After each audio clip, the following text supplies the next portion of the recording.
The Agenda in the Summer with Nam Kiwanuka is made possible through generous philanthropic contributions from viewers like you.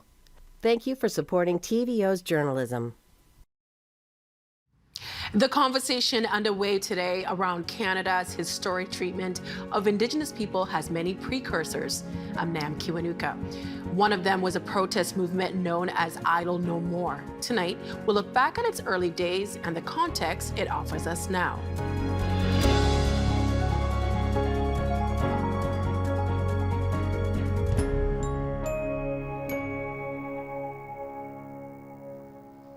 Idle No More began in November of 2012 in protest to the Canadian government's so-called omnibus bill C-45, which became known as the Jobs and Growth Act.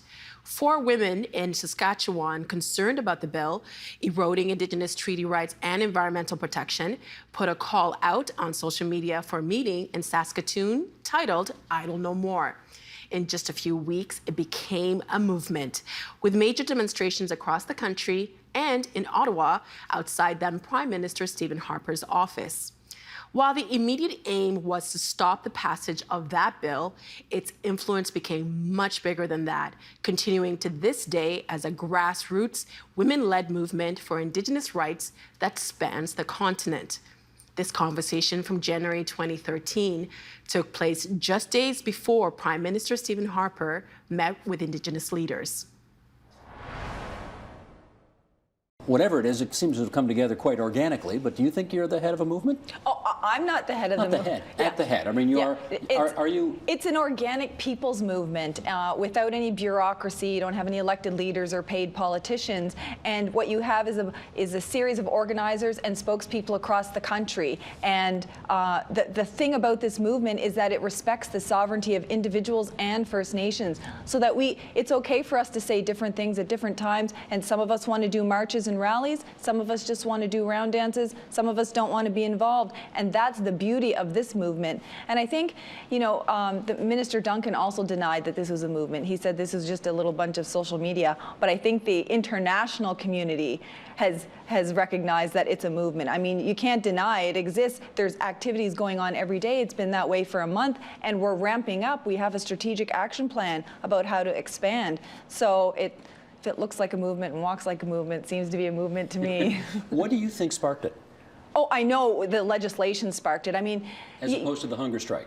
Oh yes, this was it started before Chief Spence's hunger strike, and you have to keep in mind her hunger strike she's doing that separately. We're standing in solidarity with her, but she's not part of the Idle No More movement. And similarly, the actions being taken by First Nations chiefs across the country, that's something that they had planned on doing anyway, and we're all working in tandem.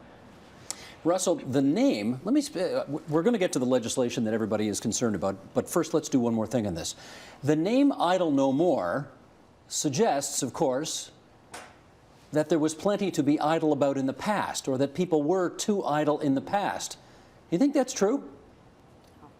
I think that's true for a lot of the grassroots people who haven't really been involved, but then the Indian Act system, you know, the chief and councils are reporting to Ottawa more than to the people, so the people are often left out in the decisions. And I think that's what Idle No More reflects, is that the people are getting involved and having a say in you know, the politics affecting their lives, like this suite of legislation. The hashtag that I've been promoting is is Idle No More, KNOW, because one of my concerns about Idle No More is that they've been focusing on C-45 and some of the bills. But my contention is there's a larger agenda at play, and that's the self-government and land claims policies on top of the legislation. And those are all based on essentially terminating Aboriginal treaty rights over time. And that's been an agenda of the federal government since the 1969 White Paper on Indian Policy. But the difference between 1969 White Paper on Indian Policy was it was a statement of principles. In 2012 and 13, we have a plan that the Harper government's implementing, and the plan is this suite of legislation. And don't forget, in September 4th of 2012, we announced 3 new policy measures. One was this results-based approach to negotiating modern treaties and self-government agreements. There's 92 tables across the country representing hundreds of bands. And basically, that's a federal assessment process they announced, saying we're going to drop tables that aren't prepared to settle on final agreements under our terms. And then the second initiative was he capped and cut the funding for First Nations political advocacy organizations, provincial territorial organizations. He's capping them to $500,000 a year, which is going to cripple their ability for the chiefs to meet and analyze activities of federal and provincial governments, including policies and legislation. And he also, the third announcement he made was that they're cutting advisory services to bands and tribal councils over the next 2 years. Meanwhile, in 2011 and 12, Indian Affairs alone spent $110 million in legal costs fighting First Nations. And the federal government in total spent about $500 million in legal costs, not just dealing with First Nations issues, but Department of Fisheries and Oceans, a chunk of that goes against fighting fishing rights of Aboriginal peoples and so on and so on. Yet they're saying we shouldn't have advisory services or the ability to advocate and represent our interests. So there's a larger agenda at play here, which I call Harper's termination plan, than what the I Don't Know More movement's been talking about. Okay, Russell, you put a lot on the table here, so let's actually, in the interest of getting everybody up to speed on the background here, talk about what these acts are that there is so much concern about. And for the record, we did invite the Minister, John Duncan, to be here today. He declined the invitation, but here's what they're up to. If we could, control room, here we go. Bill C-45, which is at the top of the list of irritants here. C-45 is the second omnibus budget bill. Was introduced by the Harper government on the 18th of October 2012. The bill passed, has received royal assent on the 15th of December. It's now known as the Jobs and Growth Act 2012. And while the act changes legislation in some 60 other acts and regulations, the changes to the following acts concern Idle No More the most. The Indian Act, obviously. The Navigation Protection Act, which is the former Navigable Waters Protection Act, and the Environmental Assessment Act. Now, that's a big chunk of stuff to go through, so let's start to go through this. Pamela, get us started here. The key objections that your movement has to the changes that C-45 makes are what? Well, just what you listed. So the unilateral amendments to the Indian Act in terms of the land surrender provisions without consulting with First Nations and accommodating and getting their consent. I mean, that's clearly the Supreme Court of Canada says you have a duty to consult and accommodate, and the United Nations Declaration on the Rights of Indigenous People says actually you have to get consent. They say there's no surrender. They say there is no land surrender. Okay, under the Indian Act, it's called a surrender. There's a conditional surrender and an absolute surrender. An absolute surrender is when you give it away permanently for sale, for example. A conditional surrender is also called a designation, usually done for leasing purposes. Right, and that's all this is, right? Just leasing. Well, I wouldn't just say that's all this is. What it's doing is changing the threshold about how you can surrender those lands for leasing purposes. You could literally have a First Nation of 10,000 people and a handful of people show up and surrender the entire reserve land to give to Enbridge, for example. But that's their point. Their point is if there's no quorum there, that shouldn't hold back, quote unquote, progress. Well, yeah, progress for who and in whose interest? We all know, Indian Affairs controls these referendums, and that's the problem. Not everybody gets all the information, and many traditional communities don't participate in Indian Act referendums because they very much resist that colonially imposed system. So what you could have is 5 or 6 people control the entire agenda and actually lose all of that land. And think about, pipelines like or mining. You could permanently destroy Indigenous communities. That's true. Well, I don't know if that's true, but the government's position is you previously needed a majority of the majority to show up and make it happen, which meant that if you couldn't get a quorum to show up, nothing would happen at all. No, but that actually didn't happen. If you couldn't get a quorum, they would call a second meeting.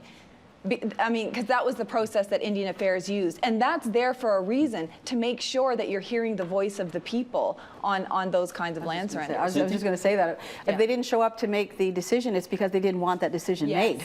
Yes. That's why they're not showing up. I mean, that's the same, I think, in any government. The realities are in the communities that they do not want to see their lands alienated. And if they're going to be alienated, they sure as heck want to have a say in how it's done and where it goes. They want to be part of the economics. They want to be assured that their they're getting an equitable distribution of wealth from the resources that are being extracted. They want to have sustainable economies in their communities. And there's about 15 communities across Canada that are, quote unquote, self-governing, and they've made separate decisions for how they approach those kinds of issues. But the majority of communities across this country are, in fact, Indian Act. Okay, but let me, this may not be an appropriate analogy, Hayden, but you help me out with this, okay, so we can understand it better. If, for example, there were going to be a referendum on whether or not to put a casino in downtown Toronto, if you're a citizen of Toronto and you don't show up to vote in the referendum, you don't get the right to complain afterwards that, well, my views weren't taken into account. You don't show up to vote, tough luck. I don't think it's an appropriate an analogy. I think that Russell made a really interesting point about the accountability in First Nation communities, and leaders, band council leaders and councils aren't really accountable to people in the communities. They're accountable to the federal government.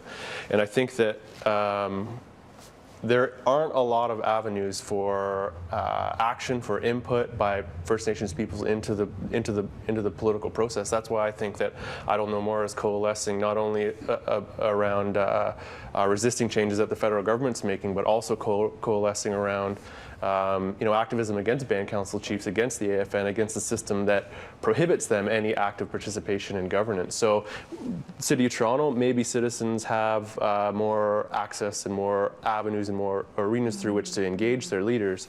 First Nation communities don't have that, so it's less of an. The analogy isn't that strong. And who would advocate against community consultation? I mean, you want to have people to be able to be informed and make decisions about. Let me get Terry on this then, because clearly the First Nations communities are portraying this as an issue of inadequate consultation. The government is putting it forward as you can't consult forever. At some point, you've got to be able to make a decision. Where do you come down on this, Terry? It's where I come down generally on this is that there's been a lot of hysteria and misinformation about the provisions in that particular amendment to the Indian Act, which is too bad because there's actually some very, very, very serious and legitimate concerns that Aboriginal people have raised about the specifics of that amendment. The way that plays out in a lot of Aboriginal communities west of the Rockies, a third of the Indian bands in Canada are out here in British Columbia, is that a lot of Aboriginal people have only the most tenuous connections to their home communities. They're off reserves, but they're still on the band list. And when a resource company comes along and says, well, we want to build a refinery on, your reserve number 3, and there's a big payoff to it, and everybody gets a check in the mail, but the people who live back in the community, they don't want to be waking up in the morning in the shadow of a horrible chemical refinery. So there are really, really difficult issues here that should be properly canvassed and reported and resolved. And that's my complaint about this whole thing, is that there's another one is that there is a treaty infringement, an abrogation involved in removing federal environmental protection from hundreds, thousands, I've read millions of lakes and streams and rivers across Canada. This is fiction. It's absolute fiction. It's simply not true. There are amendments to the Fisheries Act. I'm not in favor of them. I'm not arguing for them. I think they're ridiculous. There's amendments to the Navigable Waters Protection Act that reduce the slim likelihood that a federal environmental assessment review process might be kicked in the event of a bridge going across a stream that actually might have some effect on maintaining environmental integrity on the project. It's this kind of hysteria and incoherence that I think is actually not serving the Aboriginal interest whatsoever. Russell, I want to pick up with this point with you. This is not the first time that we have seen Aboriginal communities, leaders, representatives in the news over an extended period of time because of crises. Some people are old enough to remember the white paper Pierre Trudeau brought out in 1969, which created one heck of a firestorm. There, of course, was the Oka crisis back in the 1990s, and now we have Idle No More. I'm wondering if, in your view, there is something different about this time with Idle No More.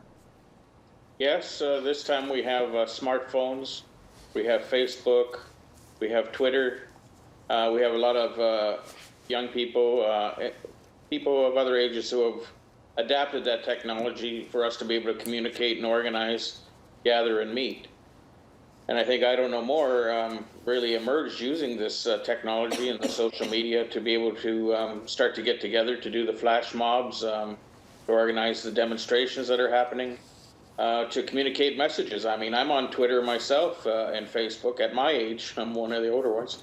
I'm seeing what's being communicated through the I Don't Know More movement. So to say it's not a movement, as Terry Glavin is saying, I don't agree, because, you know, I'm old enough to be involved in political movements myself from the 70s on, and with the American Indian movement and others. And I know a movement when I see it, and this is a movement. And I've been in communication with different local organizers. It's certainly grown way beyond the four founders. And, you know, with all due respect to Pam, I know she's been out there in front speaking for I Don't Know More. There's a lot more people that are active locally and regionally, and they're networking up through the social media and talking about, you know, the upcoming Harper meeting and what to do. And some are saying, you know, let's demonstrate outside. You know, we don't want anything to do with inside. Some are saying there should be a delegation inside. I mean, there is no real consensus from what I can see. But that's healthy. I mean, that's a discussion that's going on. So this I Don't Know More movement, as I see it, I do say it's a movement. It's a social and political movement where it's bringing people in who haven't really had a say or a voice before in what's been going on in the governance of our community. And don't forget, a lot of our people, you know, are in the urban areas. They're not just in the cities for various reasons. They've had to move there. But that doesn't mean they're not that's not part of their community. I don't live in my home community, but it's still my home community, and I'm still connected and go there as often as I can. Understood. And so, you know, I think we're all in this together, whether we're living on the reserve or off the reserve. We're still members of our communities and our nations. In it together, Pamela, but I'm wondering how much of a generation gap you think there is in I Don't Know More. Well, that's the great thing about this people's movement. There is no generation gap, because the elders were calling on grassroots people and leaders to have this movement. Youth are involved, men and women. You've got people on and off reserve, status and non-status, treaty and non-treaty. You've got the whole variety of everyone that is represented in our communities. And you also have this diversity of views and nations, and that's okay. Every time you try to put us all in the Indian label and we're all one people and we all have the same views, that's why we have so many problems. But when you allow for the diversity of our nations, all of our different cultures and backgrounds and views and ideas, that's great. So everything that we've talked about here today, there are people who are very upset with their chief and council, and then there's others who value their chief and council because they've chosen a traditional path or they work with their traditional leaders. And so you can't really paint all First Nation leaders with the same brush. There are some good people doing some really good work, and this movement recognizes that while also recognizing the problems that do exist in many communities. And I think that's what's healthy about this, that we're allowed to be different and have different ideas. And you know what?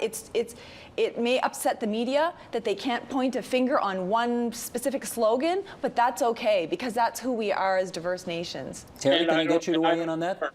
If I could just add, sorry, I Don't Know More is also attracting a lot of Canadian support who are getting involved, you know, non-Aboriginal peoples as well.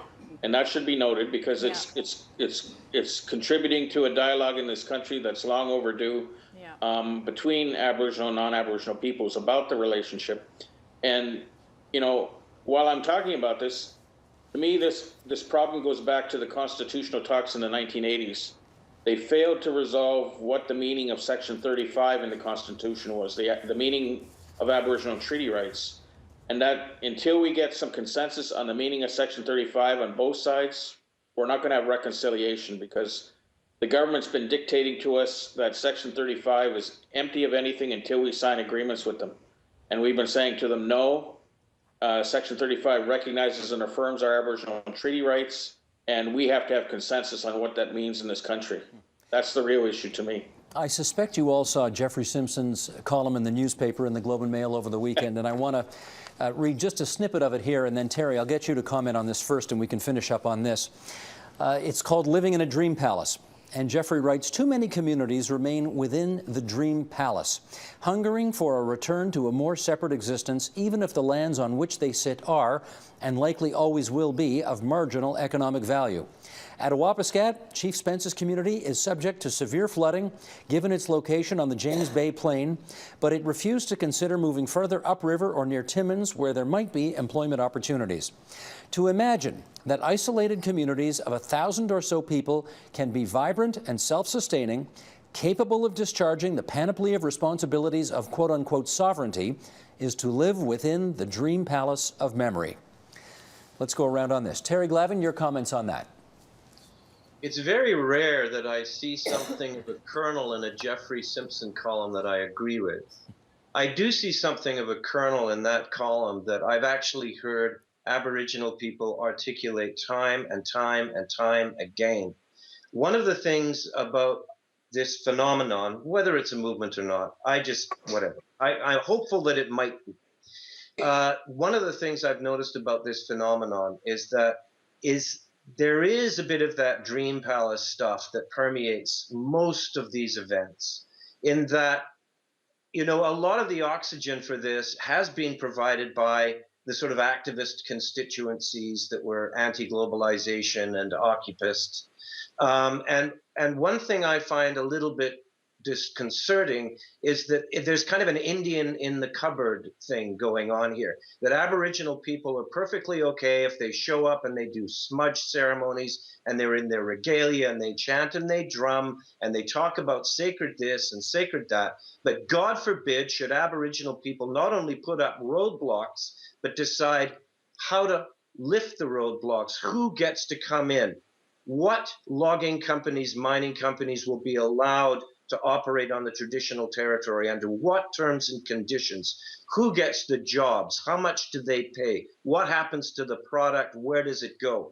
These are extremely difficult, all of the difficult challenges that face Aboriginal communities in the militant assertion of their rights to self-government and their rights to ownership and jurisdiction over their lands. And I agree, there's a lot of you know, Turtle Island, Mother Earth, I've heard it before. And I mean, Russell, I hope Russell is right and I'm wrong on this. I hope that a movement might actually emerge, that some young Aboriginal people might actually assert some leadership in the vanguard of this and start asserting some discipline around some identifiable and achievable goals. But right now, yeah, I think there actually is a lot of the sort of fairyland dream palace, you know, let's dress up and bang drums. I mean, there's nothing wrong with that too. I think it's really encouraging for a lot of young Aboriginal people to see that there's actually a great deep reservoir of support and sympathy and empathy among the non-Aboriginal communities. That stuff is fine, but it's got to move on from here. Otherwise, it's just going to collapse under the weight of its many contradictions. Let me get Cynthia's view on Jeffrey Simpson's piece, "The Dream Palace of Memory" is what he called it. You know, Native people in Canada see themselves as different in some very fundamental ways, whether it's philosophy or spiritual practices or their belief systems in you know, when it comes to the world around them. And they've maintained that. It's 2013 and they've still maintained that. So that should tell people that it's a fundamental sense of who they are. It's not something that they're dreaming up or they're in memory of. They really do want to maintain the integrity of their cultures and their communities, their languages. And they want to say that. It's the issue of whether or not there is too much stuck in the past and not enough recognition of today's realities. No, we have people, you know, sitting at this table who have doctorates and who are working in universities, and we have people working in the mines that are working alongside everybody else, and we have people living in Europe, and we have people flying airplanes. I mean, the realities are that we are as diverse in our society as anybody is diverse in their societies, and I think that the problem is that there's never been any kind of real respect for the fact that we've asserted time and time again there were treaties made in this country, there was a relationship that was formed and was never really upheld. The lands that we sit on and continue to live on need to be in our hands and protected. There's no respect for that. Our women are treated marginally. There's rape going on in Thunder Bay right now because of, you know, in the name of.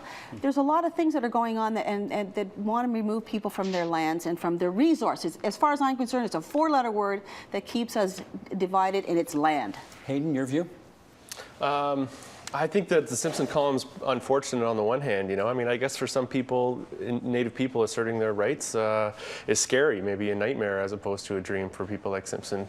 But on the other hand, there's some merit to what he has to say in the sense that we haven't fully defined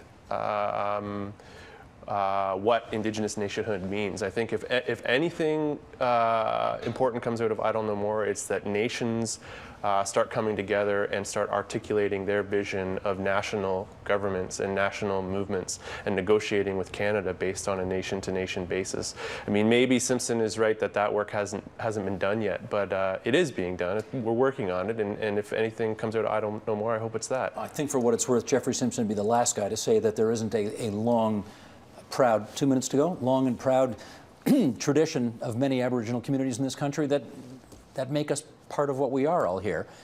But I think he's saying that there's too much stuck in the past in completely unsustainable communities. And Pamela, he thinks people have got to stop living in this dream palace of memory. Does he have a point? No, he doesn't have a point. Memory and history and culture and tradition is what makes all of our societies. I mean, you wouldn't have a constitution. I mean, that's based on all of your many centuries of laws and values and principles, and the same for us. Why should Canadians be able to live the good life, but not First Nations the way we want to live the good life? And it's really a myth to think that someone's location prohibits them from living the good life the way they want to. We lived here since time immemorial, and we lived here just fine. There's a mine outside of Attawapiskat. It's not that there's no resources in these northern communities, and now that you can see, some of the richest resources in this country are in the north. So it's not that there's no resources or there's no employment, it's that First Nations don't have access to their own lands and resources. That's what the real issue is. And that's going to be the last word today. I want to thank everybody for coming in and helping us with this most important conversation tonight.